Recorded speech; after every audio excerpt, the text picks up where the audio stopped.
sini akan melaksanakan observasi yang nanti dipandu oleh Bapak Kepala Sekolah. Demikian yang bisa saya sampaikan. Mudah-mudahan apa yang kita rencanakan ini berjalan lancar ya. Karena tahapan yang terakhir nanti kan masih ada dua tahap upaya setelah observasi harus selesai tanggal 30 Juni Pak. 30 Juni harus selesai. Sudah kita lancar Pak ya. Biarpun kita telah melaksanakannya sudah masalahnya sebelum 30 Juni sudah selesai. Assalamualaikum warahmatullahi wabarakatuh. Waalaikumsalam warahmatullahi wabarakatuh. Teman Bapak Haji Dodi atas mengkaitkan tentang tujuan sekarang karena kesini itu untuk mengobservasi PMR kepala sekolah di SMA. Bapak Ibu untuk mempersingkat waktu ya, karena yang tadi saya ambil itu tentang bagaimana perangkat pembelajaran formal dulu ya. Kalau zaman sekarang maka kita akan mulai saja. Bapak tapi izin berdirinya banyak. Assalamualaikum warahmatullahi wabarakatuh. Bapak Ibu guru yang saya hormati, Bapak Mas juga, hari ini kita akan memaparkan tentang apa itu perangkat pembelajaran atau yang kita kenal dalam kurikulum 2000 itu. Kurikulum Merdeka itu adalah modul ajar. Pada dasarnya semua komponennya hampir sama. Dari mulai yang pertama itu ada informasi umum ya. Kalau informasi umum udah pasti di dalamnya harus ada di modul ajar itu ada fase. Karena kebetulan saya dulu ada biologi, maka yang diambilnya adalah fase E. Karena di SMA itu semuanya fase E dan F untuk biologi. Nanti Bapak Ibu bisa lihat, Bapak Ibu sendiri ada di fase mana ya. Kemudian yang selanjutnya tahun ajar misalkan tahun depan kita akan melaksanakan program, berarti Bapak Ibu di sini tahun 2024 2025. Untuk alokasi waktu ya,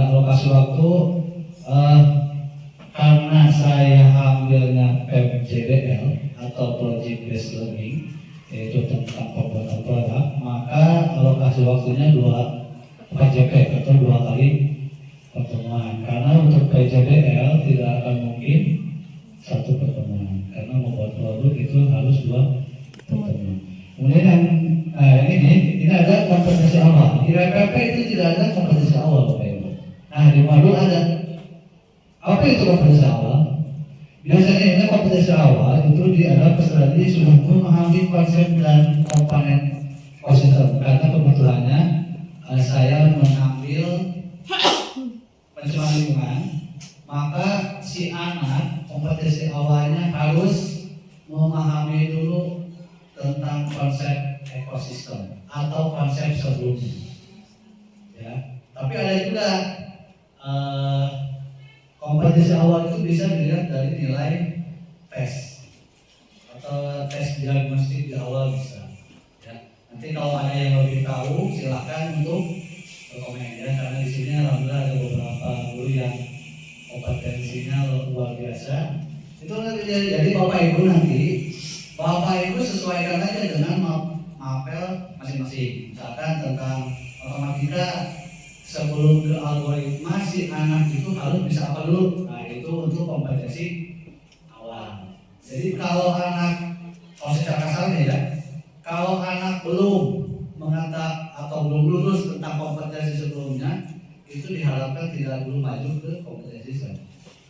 Kemudian Kompi Pancasila, Bapak Ibu nanti yang masuk ke dalam model dan mapel atau materi ini apa? Kalau saya diambilnya kritik dan gotong royong. Gotong royong di sini karena kita membuat produk, berarti harus ada gotong royong.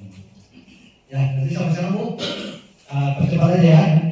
Targetnya kelas 10, kemudian sarana-sarananya udah pasti alat CD, laptop, proyektor, speaker materi dan medianya PowerPoint dan bisnis kalau mau gitu ya, bebas lah. Tapi ini harus ada. Jadi Bapak Ibu diutamakan harus memakai media pembelajaran ya. Kemudian model pembelajaran PBL, nah di sini ini yang beda. Ini yang penting. Ada diferensiasi learning, ini yang menunjukkan kurikulum merdeka. Nah di sini diferensinya apa? Produk. Berarti Bapak Ibu maksudnya gini, produk yang kita atau yang nanti diajarkan itu dibebaskan kepada anak-anak. Silahkan mau membuat produk apa, ya? Karena substansi kurikulum itu apa, Bu? Diferensiasi. Diferensiasi kan? Diferensiasi ini kemana? Siswa. Contohnya apa, Bu? Konten, proses, produk, Coba lagi. lingkungan. Lingkungan tuh. Udah ada yang tahu yang lain, nanti bisa bertanya. Next. Kemudian kita masuk ke kompetensi inti. Ya kalau yang tadi kan informasi umum ya. Sekarang kompetensi inti. Di kompetensi yang pertama itu ada tujuan pembelajaran. Ya kata juga ada ya. Tujuannya nanti Bapak Ibu harus seperti apa? Nah, karena nih PBL, ya ini PBL. Contoh kita ambil modelnya PBL. Maka tujuan pembelajarannya minimal C4, minimal ya. Karena produk PJBL, maka Bapak Ibu harus sampai ke C6. Diusahakan di Bapak Ibu minimal C4. Ya jangan ada lagi C1, C2.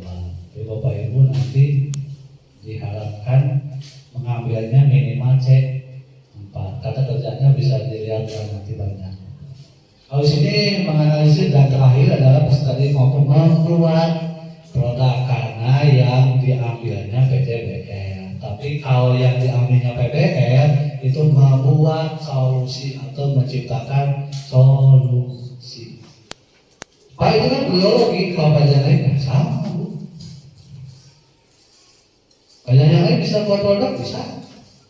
Menciptakan solusi bisa. Jadi tidak hanya ini contoh aja maaf ya biologi. Kemudian asesmennya ada apa yang pertama ya, kayak dia kata juga ada, kemudian kognitifnya juga ada, kemudian psikomotornya juga ada sama. Tidak ada bedanya kalau untuk penilaian. Cuma bedanya kalau dulu di bawah KKM, tapi kalau di kurikulum KKPP gitu ya, beda bahasa. Cuma intinya itu masih itu aja, cuma beda kata aja. Yang dulu mah interior kita semua apa sekarang mah KKPP. Lanjut ke langsung aja ya biar cepat ke tahapan kegiatan. Di tahapan kegiatan sama seperti apa, Bu? Nah ini nih. Yang pertama guru memberikan salam seperti ini wajib ini ya. Seperti misalnya masuk ke kelas, Assalamualaikum anak-anak, biasa gitu seperti itu. Kemudian yang kedua guru memberikan itu mengecek. Jadi Bapak Ibu jangan langsung Assalamualaikum dulu. Ya, jangan dulu gitu. Tapi harus cek dulu kelasnya bersih apa enggak. Walaupun sudah ada apa namanya jadwal piket, kadang-kadang kan mereka tidak mengerjakan. Jadi kelihatan kalau memang si anak piketnya jalan, kelasnya pasti bersih. Karena kalau terlalu bersih akan jalannya juga nyaman. Kemudian ketiga, baru kita masuk ke apresiasi. Dulu mengaitkan materi. Jadi sebelumnya Bapak itu menggali dulu. Yang kemarin apa sih? Nanti dikaitkan dengan pelajaran yang akan dilaksanakan. Ya. Kemudian Bapak Ibu harus.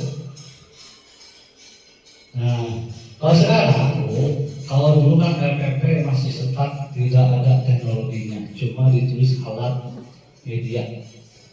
Kalau di modul Bapak Ibu wayahna kedah ngangeti PEK atau PPA CK. Kita kan di sini. Ini harus ditampilkan kan Bagaimana caranya? Misalkan Bapak Ibu tidak ada LCD atau tidak ada proyektor untuk menampilkan. Bagaimana caranya? Karena sekolah swasta mungkin di sini ya contohnya apa?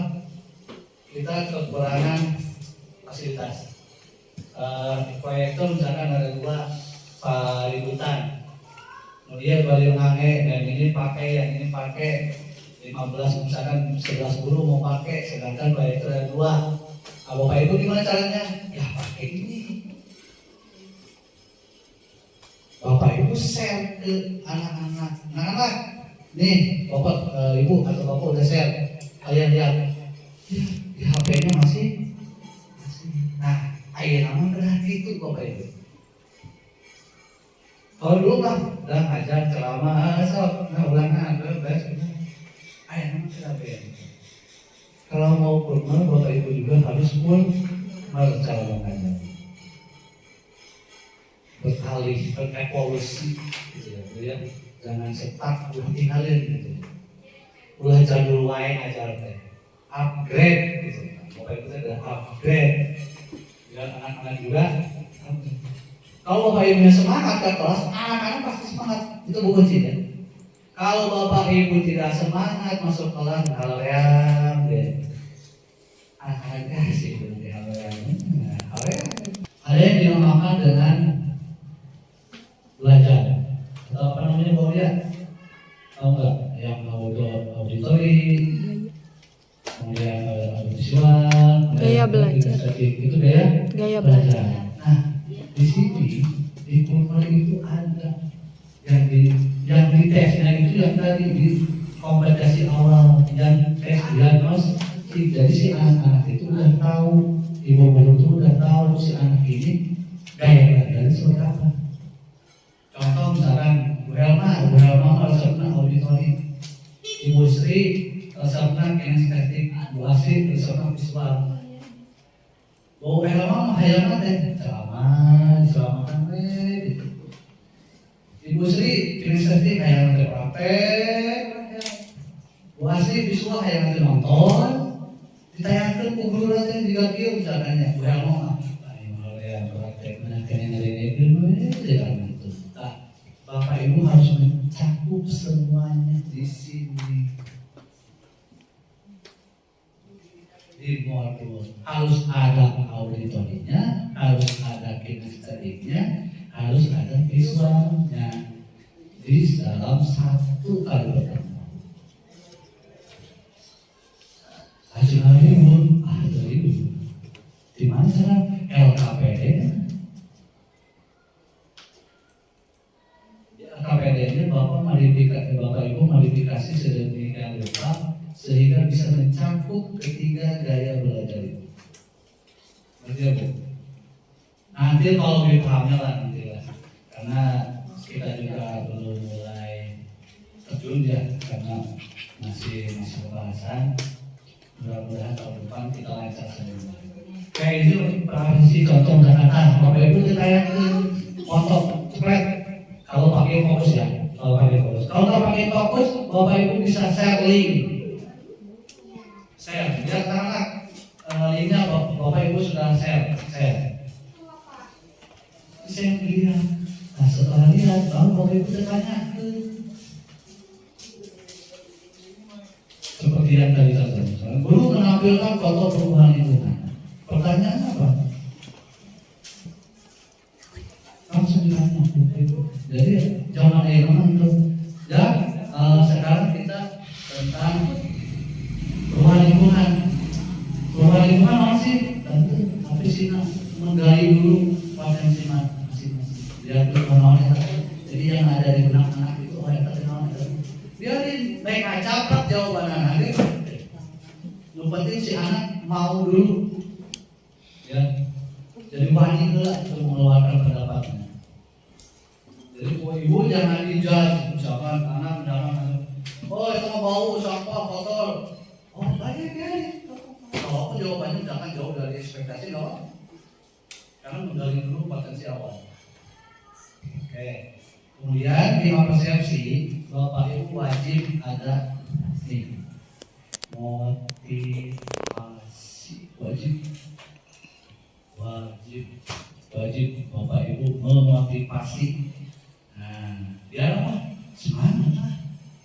fenomena motivasi mah semangat menumbuhkan rasa ingin belajar. Karena itu yang motivasi mah oke apa ya? Atau tombol baru datanya. Jangankan anak-anak, bapak ibu juga kalau nggak ada motivasi ke sekolah, motivasinya apa bu? Butuh kan? Itu sebagai motivasi. Karena bapak ibu butuh, makanya barang butuh mah cici. Bapak ibu berangkat ke MDMP karena apa? Butuh. Sini saya kan populasi. Kan karena butuh pembaharuan. Nah, sebenarnya seperti anak-anak kalau bapak ibu motivasi maka tumbuhlah rasa ingin belajar. Maka belajarnya pun semangat. Nah, kalau anak-anak bersemangat, belajar pun menyenangkan. Ditambah gurunya kreatif, udah mantap pokoknya. Tadi ya bapak ibu ya. Oke, ayo berubah. Dan kemudian bagi kelompok luar biasa lah. Jadi untuk bagi kelompok bapak ibu itu harus setek. Oke. Jadi jangan dikumpulkan nih, misalkan anak auditori, anak kinestetik kumpul, anak visual. Jadi dicampurkan si anak yang auditori, yang visual, yang kinestetik itu ada dalam satu kelompok. Karena ada KPD. Tapi misalkan KPD mau eksperimen nih, auditori ukur, kinestetik ukur, visual ukur, boleh mang. Hasilnya gimana? Oke, lihat. Kalau ibu misalkan mau eksperimen silakan. Tapi ibu gaya belajar misalkan itu udah tes di awal.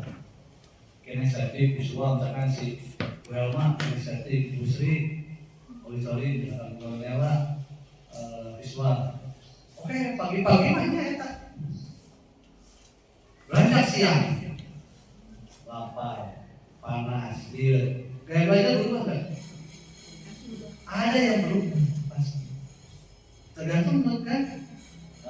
Karena semua semangat kalau gede yang baru kapten. Ya, uang saku masih gede, semangat. Beres sekolah atau beres istirahat. Pas main bola teh, kalau laki-laki main bola berkeringat, utadina auditori, utadina visual, jadi auditori. Begitu. Nah, kembali lagi ke strategi guru bagaimana mengatur kelas. Nanti ya Bapak Ibu ya. Nah, lanjut kemudian kita ke kegiatan inti. Di kegiatan inti, Bapak Ibu jangan ceramah. Bapak Ibu buat KKPD, buat kerja. KKPD itu bukan dari LKS ya Bapak Ibu ya. Tapi Bapak Ibu wajib membuat sendiri. Sekarang download, dimodifikasi dulu. Ya, contoh misalkan apa permasalahan yang ada di video? Digali gitu loh. Apa yang mereka dapatkan setelah nonton? Jadi ulang. Jadi cerita yang pertama itu adalah desain, merencanakan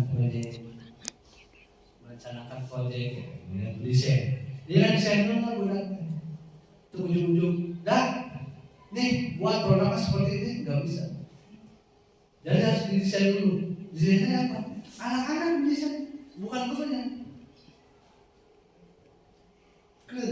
Bahasa Indonesia.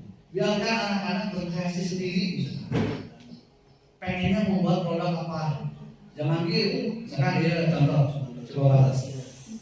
Ada porsi, ada pot, ada nggak boleh. Biarkan anak-anak yang mengeksplor keinginannya sendiri. Mau buat produk apa silakan. Yang terpenting sesuai dengan materi. Karena materi sampah berarti kita arahkan, kita cuma mengarahkan. Apa saja misalkan dari plastik produk yang bisa dibuat hanya Pak, berarti mereka sudah sampai nih. Tujuan kita minimal sudah sampai, anak-anak bisa menganalisis. kan sudah bisa menyebutkan atau menganalisis apa yang bisa dibuat dari produk sampah, berarti sudah bisa menganalisis, sudah bisa memilih atau mengelompokkan. Nah yang terakhir, karena harus sampai cek 6 karena PJBR, maka si anak bisa membuat produk tadi yang sudah disebutkan. Misalkan bahwa dia bilang ada pot dari plastik, bolehlah dari kardus Pak bisa menjual pesawat, boleh jangan gitu. Jadi anak-anak doyan gitu, jadi rumah hewan. Kenapa? Biar si sampah bisa digaul. Nah, itu intinya. Kalau zaman sekarang ada eko, beli ya boleh. Itu yang ditempel di depan, itu ekopi. Utang bagikan yang buat kopi dan lainnya. Nah yang lain misalkan pahit fisika bisa, kimia bisa, PAI bisa, ke anu waktu minat, iman lah, karena ya bodoh itu bisa terang. Yang penting masih dalam lingkup materi tersebut. Ulah pencemaran lingkungan tapi ngadamel naon itu lain tina sampah. Intinya gitu kalau tentang ini. Misalkan Bapak Ibu materinya apa ya? Sesuaikan dengan materi masing-masing. Kesannya aja ini Pak ya. Tidak detail karena waktu juga. Kemudian guru membimbing peserta didik setelah mendesain, guru itu membimbing. Dan anak-anak mau kapan dibuatnya? Ya, dibuatnya mau seperti apa? Jadwalnya mau kapan? Nah, itu si anak-anak nanti dibimbing menyusun timeline-nya, jadwalnya sendiri, tapi tidak keluar dari jadwal kita. Misalkan harus maksimal hari ini ya, beres bisa. Kemudian, nah nanti setelah itu ada satu kelompok presentasi. Presentasinya apa? Tentang dia. Pak, misalkan, siapa yang mau pemula? Siapa yang mau presentasi tentang desain? Nah kan kelompok bela sendiri, kelompok BDR ya, ini BDR, kayak PPL ya. Udah, berdiri. Dia menerangkan, kelompok mereka menerangkan tentang desainnya apa, cara buatnya bagaimana, alat-alatnya apa saja, kemudian waktunya kapan sampai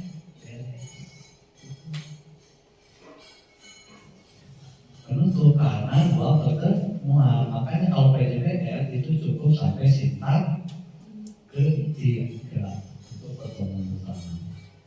Untuk pertemuan keduanya sama seperti yang tadi, tapi kita lanjut langsung ke sintak keempat atau monitoring. Nah selama kan tidak mungkin kan tidak mungkin sih produk dibuat langsung di kelas, pasti ada di rumah per kelompok. Cara monitoringnya gimana? Sekarang zaman canggih, Bapak Ibu, tinggal anak-anak suruh ini, udah video aja ya. Ketika kalian mengerjakan di rumah nanti kalau beres si produknya Bapak Ibu diuji, dinilai. Silakan siapa yang mau presentasi tentang produknya ada. Sekalian tanya jawab dengan kelompok yang lain untuk kemudian terakhir evaluasi pengalaman. Nah terakhir Bapak Ibu ya. Nah, ini yang jarang kita lakukan ketika KBM, yaitu refleksi diri. Jadi Bapak Ibu, termasuk saya dulu ya, jarang melakukan refleksi ketika beres pembelajaran. Refleksi itu ada dua, ada refleksi anak, sadar diri, ada refleksi guru. Refleksi anak diberikan pada anak, misalkan apa pembelajaran yang menyenangkan itu ditanya, walaupun pertanyaannya seperti ini. Apa saja yang terlibat, misalkan apa yang kamu sukai, boleh. Pertanyaannya, jadi kalau pertanyaannya jangan terlalu berat Bapak Ibu. Biar anak-anak juga setelah belajar pusing dikasih hari pertanyaan yang berat-berat jangan. Tapi pertanyaan yang simpel-simpel aja gitu ya. Apakah model ini menyenangkan? Nah, berarti kalau anak suka dengan modelnya, lagi biasanya. Tapi kalau si anaknya kalau modelnya itu menyenangkan, jangan mau bakal tahu. Biasanya kalau si modelnya menyenangkan, pasti minta lagi. Karena kalau itu ya, ada yang, saya pernah dong kalau itu kok pakai itu selalu, itu. Kalau nggak aja direfleksi, masa gurunya enggak? Bapak Ibu juga harus melakukan refleksi kepada diri sendiri. Refleksinya apa? Ya aja. Apakah tujuan saya tercapai? Apakah tujuan pembelajaran hari ini tercapai? Apakah sudah sesuai dengan yang saya inginkan atau apa? Misalkan kalau belum berarti ada koreksi. Berarti di pertemuan selanjutnya harus diperbaiki. Makanya kalau ibu melakukan refleksi, semakin hari mengajar ibu semakin. Ada pertanyaan enggak? Yang dekat apa bu? Yang jauh dari waktu apa bu? Materi apa yang jauh? Ya karena mau yang ikut di TEK juga mungkin sudah paham-paham lah. Yang lain, Bapak Ibu yang lain. Karena kita akan melaksanakan kursus tahun depan. Kita ada penambahan nggak? Diferensiasi paling. Silakan Bu Ita. Melaksanakan diagnostik tes tadi mungkin sudah dijelaskan oleh Bapak Kepala. Nah, apa saja yang dilihat Bapak Ibu? Yang pertama adalah Bapak Ibu harus meninjau kesiapan siswa, kesiapan belajar murid gitu. Misalnya, mohon maaf Bapak Ibu, untuk matematika misalnya, di matematika meskipun kita anak SMA, Bapak Ibu boleh cek apakah anak-anak Bapak Ibu ini sudah bisa perkalian atau belum. Nah, ini juga bisa membedakan ke anak-anak ketika kita akan memberikan pelajaran. Tidak mungkin anak-anak ini akan bisa belajar logaritma sedangkan perkalian 1 sampai 9 saja pun masih kebingungan. Jadi ini belum dan tidak mengantuk, itu juga akan memungkinkan anak-anak kalau kita belajar langsung, anak-anak yang masih mengantuk karena semalaman main game itu tidak akan maksimal dalam pembelajaran. Yang kedua, selain kesiapan tadi ada yang disebut dengan minat pelajaran ya Bapak Ibu. Jadi mari ya saya juga mengajar gitu ya Bapak Ibu. Ternyata memang sudah menurut saya memang terbukti berhasil ketika kita melakukan beberapa model pembelajaran. Nah, model pembelajaran ini bisa kita kaitkan dengan diferensiasi Bapak Ibu. Tadi kalau Bapak Kepala ini mengambil diferensiasi produk, berarti yang nanti dikumpulkan oleh anak atau yang kita nilai itu adalah produknya saja. Boleh mereka dibebaskan untuk produk-produknya sesuai kemampuan. Ada juga proses Bapak Ibu, mohon maaf bisa. Ada tadi prosesnya yang anak-anak itu tidak senang dengan visual, jadi jangan sampai anak-anak dikasih artikel. Ada anak-anak yang tidak suka dengan game, jangan diajak game gitu. Jadi kita, emang mungkin capek ya, terlalu banyak yang harus kita akomodasi. Namun, itu perjuangan kita untuk mendapatkan hasil belajar yang lebih baik. Ya, kita harus lebih banyak effort untuk anak-anak. Insya Allah nanti Bapak Ibu kalau anak-anaknya ternyata senang, tertarik lagi belajar dengan kita, itu adalah imbalan untuk effort kita tadi. Dan selanjutnya ada konten Bapak Ibu. Diferensiasi konten ini berarti diferensiasi daripada bahan ajarnya. Meskipun tadi mungkin mohon maaf sama Bapak Kepala menerangkan tentang pencemaran lingkungan, tapi dalam pencemaran lingkungan itu kan banyak. Nah, bisa saja Bapak Ibu bagi supaya lebih cepat. Kalian kelompok ini pencemaran tanah, kalian yang membahasnya pencemaran tanah. Kelompok yang lain pencemaran udara, kelompok lain pencemaran air. Nah, di sana berarti ada diferensiasi konten atau isi atau materinya. Itu mungkin. Kalau yang terakhir mungkin ini tidak terlalu banyak disinggung, tapi memang ini juga berpengaruh. Diferensiasi lingkungan. Lingkungan juga mempengaruhi Bapak Ibu. Kalau Bapak Ibu mau membelajarkan anak-anak pantai, itu pasti beda dengan anak-anak di gunung. Anak-anak di gunung, mohon maaf, dari gunung biasanya lebih halus, lebih lembut perasaannya. Tapi kalau anak-anak pantai ketika kita ajak bicara, mereka itu akan lebih keras, suaranya lebih tinggi. Bahkan kita menyangka bahwa mereka itu sudah marah gitu. Tapi itulah diferensiasi lingkungannya. Itu mungkin Pak. Ada makin sekian ya untuk kesempatan kali ini. Untuk ini hanya garis besarnya aja. Nanti untuk detailnya kita akan laksanakan di lain kali. Terima kasih atas perhatiannya. Assalamualaikum warahmatullahi wabarakatuh.